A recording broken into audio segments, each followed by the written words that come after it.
In this film, we're going to explain how your body processes the food you eat in order to provide all your body cells with the energy they need.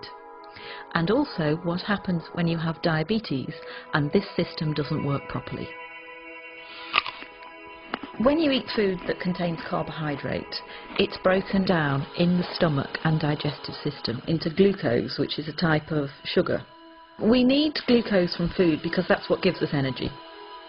Carbohydrate containing foods are things like starchy foods, sugary foods, milk and some dairy products, and fruit.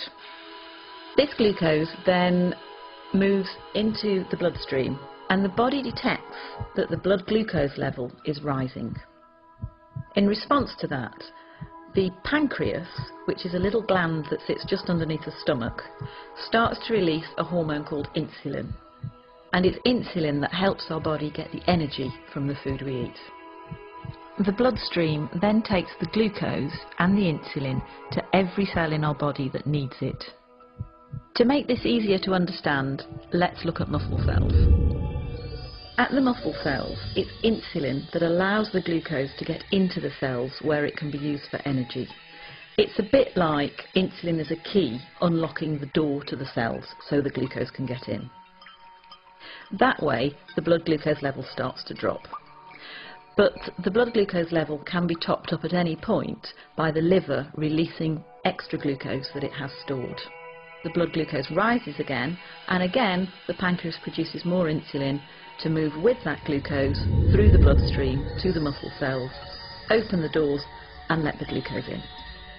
The body functions best with the blood glucose at an optimum level. It doesn't like it if the blood glucose rises too high.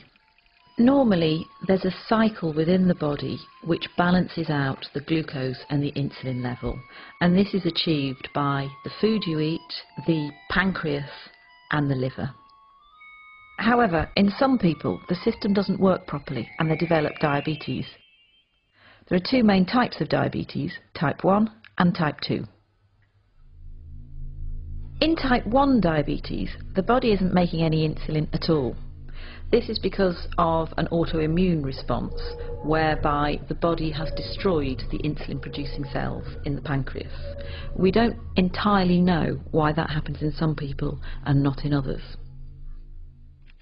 Type 1 diabetes accounts for about 15% of all cases. It's most often found in the under 40s, and it's by far the most common type of diabetes found in childhood. In type 1 diabetes, the carbohydrate containing food is broken down into glucose as normal. That glucose then moves into the bloodstream. Normally, the body would produce insulin to let that glucose into the cells, but in type 1 diabetes there is no insulin being produced, so the glucose can't get into the body cells at all. So the level of glucose in the blood rises and rises. The body tries to lower the level of glucose, it tries to get rid of the glucose through the kidneys.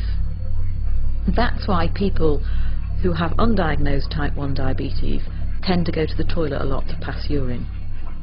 As the kidneys filter the glucose out of the blood, they also take a lot of water with it, so the person with diabetes will get very thirsty. The urine contains a lot of glucose, and that creates an environment where it's quite easy for bacteria to thrive, so it's also quite common to get thrush or genital itching.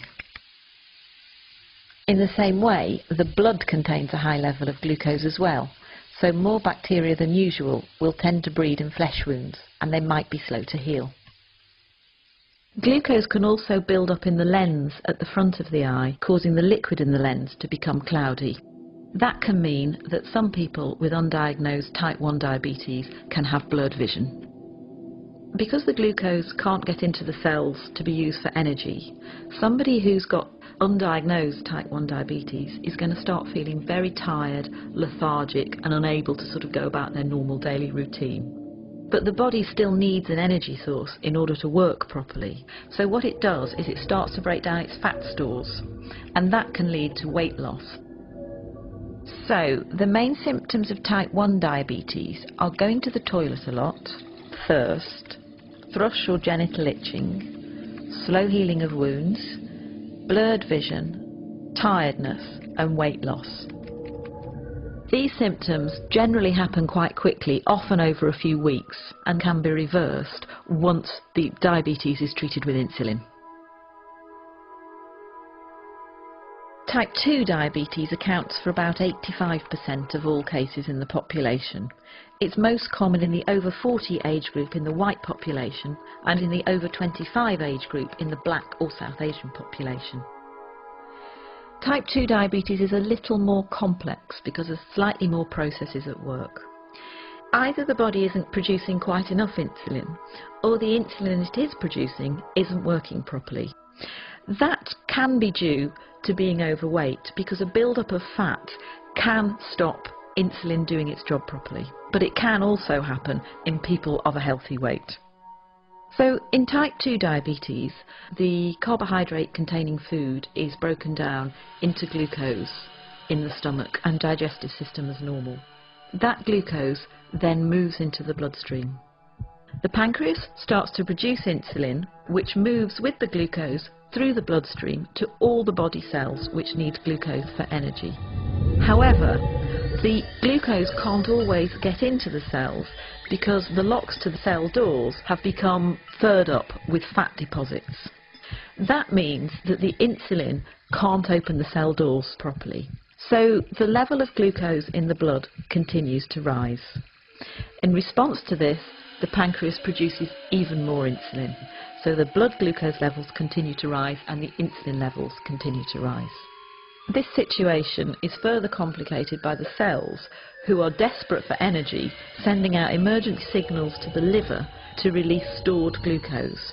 The blood glucose level goes up, and the pancreas produces more and more insulin until it can't cope anymore and eventually it wears out.